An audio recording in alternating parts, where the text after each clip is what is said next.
Eu sou Jordão Rodrigues dos Santos e nesta aula vamos abordar os fundamentos da educação e didática, visando compreender os fundamentos e a prática da educação escolar na perspectiva da pedagogia histórico-crítica.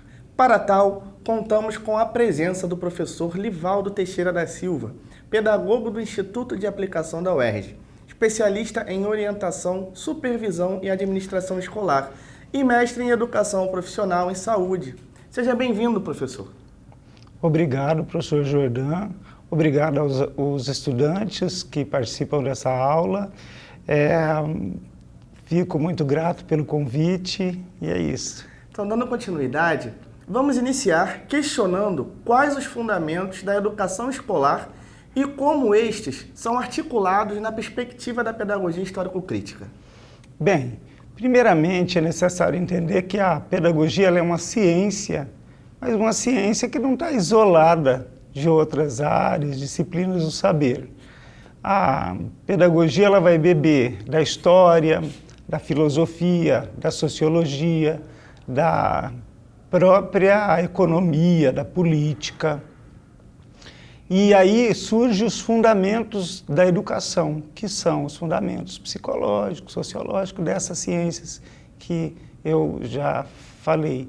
Mas o mais importante é o que acontece na escola. Olhando essas ciências, a pedagogia vai, então, ter uma proposta pedagógica para a escola, que seria uma proposta de gestão, de estrutura, de funcionamento, do currículo e da didática. Isso é importante, isso é relevante no momento atual, em que a escola precisa ser fortalecida como instituição do conhecimento, da formação dos sujeitos. É uma preocupação com a transmissão do conhecimento científico, né? Sim, é uma preocupação com a transmissão do conhecimento científico, conhecimento artístico, conhecimento filosófico, que é o papel da escola. Ela é a instituição na nossa sociedade que pode fazer esse papel tão importante. Sim. Continuando, professor, por que o trabalho é tomado como princípio educativo e orientador da praxis pela PHC? Como se deu isso historicamente e de que forma se dá a inserção da PHC na luta de classes? Bom, eu vou citar um texto do professor Demerval Saviani, que vai falar sobre a ontologia do ser social. Sim. A ontologia do ser social é uma categoria que havia sido abandonada do marxismo e Lukács, segundo o professor Saviani, ele recupera essa categoria e ele vai dizer que o homem é o ser do trabalho. O trabalho, então, é o que transforma, é o que produz a existência do homem, ou seja, produz a sua própria vida. Então, nesse sentido, a pedagogia histórico-crítica ela está inserida na luta de classe no momento que ela ferramenta o trabalhador não só para ele fazer o trabalho simples, para ele fazer o trabalho manual, que é importante, mas para ele juntar, ou seja, o homem que fabrica é aquele que também pensa. Então, todos os trabalhadores, eles têm a educação escolar como um direito humano, podemos dizer. Sim. Então, nesse sentido, é desconstruir e acabar com essa ideia, com essa concepção da escola que dissocia saber prático e o saber científico, intelectual, né? Seria resgatar essa união, essa perspectiva, construção do conhecimento crítico. Sim, porque na história da escola, a escola ela surge para quem? A escola surge para o ócio na sociedade grega. E nesse sentido, os filhos de quem não trabalhava iam para a escola e os filhos dos trabalhadores aprendiam pelo próprio trabalho, ou seja, no e pelo trabalho. E quando chega na Idade Média, a escola ela se identifica com a questão da igreja, o sistema feudal. E na nossa sociedade capitalista, a escola, então, ela começa a ter como modo de produção o trabalho, ele vai se complexificando, então a escola tem que formar o trabalhador. Mas para qual trabalho? Só o trabalho do fazer? Então, é essas dimensões que precisam ser articuladas, ou seja, o trabalhador que ele não só se aproprie das tarefas, mas se aproprie do conteúdo do próprio trabalho. Sim, professor. Dando continuidade, quais as pedagogias em evidência em nosso contexto histórico brasileiro? Bom, eu vou começar falando da nossa realidade atual. A ciência vem sendo negada, é preciso que os trabalhadores recuperem a dimensão científica da educação, a dimensão histórica, filosófica do porquê educar nessa sociedade. Dado que, na realidade brasileira, a história da educação vai mostrar uma escola, a princípio, religiosa, né? Os jesuítas no Brasil marcam a história da educação brasileira e surgem 3 pedagogias fundamentais, que é a pedagogia tradicional, a pedagogia nova e a pedagogia tecnicista. Mas a pedagogia nova, ela teve um slogan muito forte na educação brasileira e ela acaba por não ajudar a questão dos conteúdos, ela acaba caindo na questão do slogan e sendo apropriada por um mercado. Então, a pedagogia histórico-crítica, ela vai, então, a superar as demais concepções, né, que estão presentes agora no neoescolanovismo, neoprodutivismo e suas várias vertentes, uma série de slogans que são vendidos no mercado.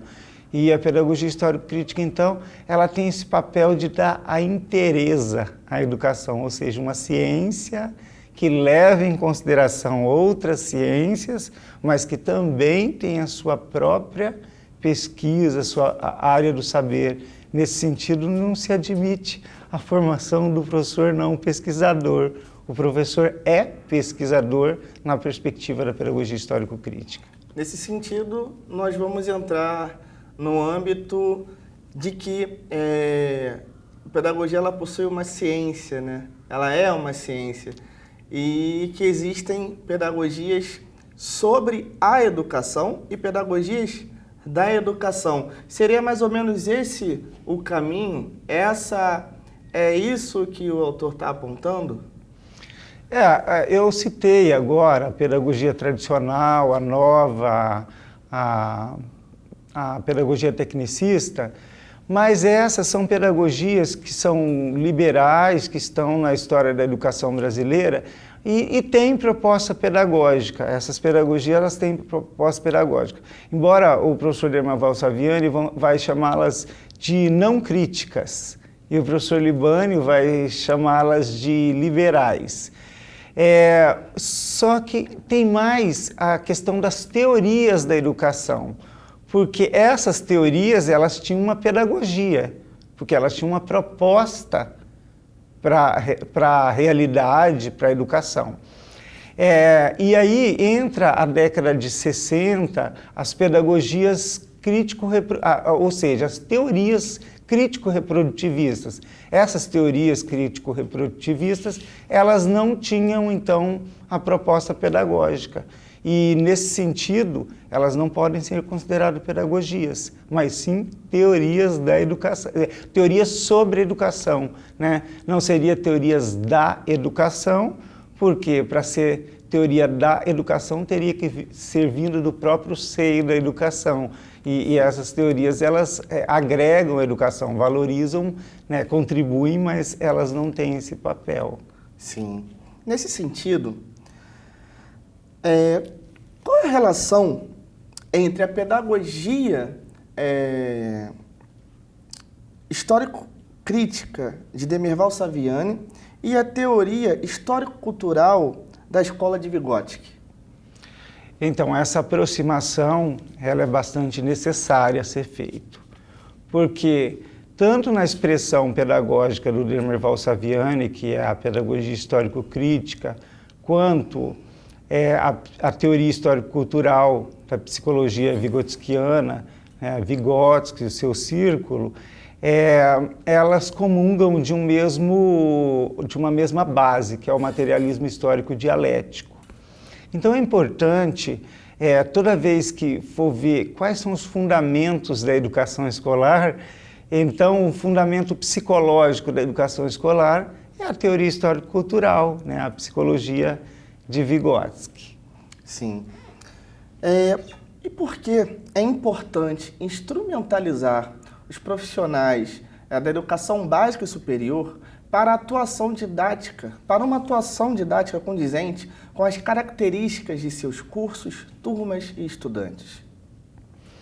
Bom, o professor, ele é o mediador no sentido da pedagogia histórico-crítica, porque se na pedagogia tradicional o professor era o transmissor de via única o conteúdo, e na pedagogia nova ele vai ser o facilitador, o motivador. Na pedagogia histórico-crítica ele vai ser um mediador, ou seja, ele não é neutro no processo, ele está ali trabalhando com conteúdo, né? Um conteúdo de vida, um conteúdo não estanque. Isso é importante ressaltar. Sim. E dando continuidade, esmiuçando mais as questões, os fundamentos, né, dessa pedagogia, né, da pedagogia histórico-crítica, quais são os 5 momentos do método de intervenção na prática social do conteúdo e como eles se dão? O professor Demerval Saviani, na escola, no livro Escola e Democracia, ele vai, a partir das suas reflexões, chegar à questão do procedimento docente, onde ele vai colocar a questão do ensino-aprendizagem em 5 passos. Primeiramente vai ser chamado de passos, depois vão ser chamados momentos, que vai ser a prática social inicial, a problematização, a instrumentalização, um 4º passo, a catarse, e o 5º passo seria o retorno à prática social, agora final, não inicial mais. Mas a grande preocupação nossa é que esses momentos de aprendizagem não sejam passados como se eles fossem estanques, porque a gente separa e explica esses momentos para que eles sejam entendidos. Isso é uma ação didática, mas na realidade, na prática social, eles se dão de acordo com a necessidade do momento, né? Os 3 momentos intermediários, que é a problematização, a instrumentalização, a catarse, que o pessoal já identifica como os momentos didáticos da pedagogia histórico-crítica. Esses momentos, então, eles são necessários ser articulados e nem sempre, ou quase nunca, eles se dão de forma linear. Eles são articulados pelo professor. Agora, o planejamento, ele tem que ser feito para o professor conseguir, então, ter esse olhar sobre a didática fundamentada na pedagogia histórico-crítica. Sim. Sobre a questão dos conteúdos, né, qual critério Saviani julga principal para as escolhas dos conteúdos curriculares? Os conteúdos curriculares, né, eles têm uma importância enorme na pedagogia tradicional, mas com o tempo foi sendo visto como conteúdos distantes das pessoas, não da vivência, e aí a ideia de conteúdo começa a ser negada pela própria escola, pelas próprias teorias então vigentes. Mas a pedagogia histórico-crítica, ela valoriza o conteúdo, e o critério da escolha dos conteúdos é o conteúdo clássico. Por que o clássico? Segundo Saviani, o clássico é aquilo que sobreviveu aos embates do tempo e permanece vivo. Então, o clássico é o conteúdo que deve ser ensinado na escola, porque esse clássico, muitas vezes, ele não chega às camadas populares e elas não recebem essa força instrumental que o clássico histórico, né, poderia ferramentá-las melhor. Quais são os principais trabalhos acadêmicos e experiências concretas da PHC na educação escolar? Níveis, modalidades de ensino, faixas geracionais, áreas e disciplinas escolares. É importante destacar as obras do Demerval Saviani. O Demerval Saviani, ele não é o único responsável pela pedagogia histórico-crítica, como diz o Newton Duarte, mas ele é a primeira referência do Brasil que a gente tem para discorrer esse assunto. As obras Escola e Democracia, Pedagogia Histórico-Crítica, Primeiras Aproximações, História das Ideias Pedagógicas do Brasil, que ganhou o Prêmio Jabuti há uns 3, 4 anos. Essas obras do professor Demerval Saviani, então, elas são referências. Mas não é só o professor Demerval Saviani, tem outros autores que têm obras valiosas que são necessárias ser referenciadas, como a professora Ana Carolina Galvão, o professor Newton Duarte, o professor João Luiz Gasparim. Então, vem tratando desses assuntos, um dentro da didática, outro dentro do ensino fundamental, outros no ensino médio. Então, são várias obras especificando, né, a área de cada uma, mas tentando compreender essa totalidade que a pedagogia histórico-crítica propõe. No estado do Paraná, a pedagogia histórico-crítica ela foi pioneira desde a década de 80 no currículo básico, e com várias negativas, né, políticas muitas vezes, mas ela se inseriu no currículo, né, quando o professor participou da elaboração desse currículo. Uma outra experiência são as universidades, que vêm cada vez mais adotando os referenciais da pedagogia histórico-crítica, né? Aqui na UERJ a gente tem visto bastante entendimento dessas questões, pessoas buscando. Mas é importante destacar o município de Cascavel, que é um município também que está sendo pioneiro na instrumentalização dessa pedagogia no currículo, que a partir disso surge também experiências bastante concretas que estão sendo, né, validadas historicamente.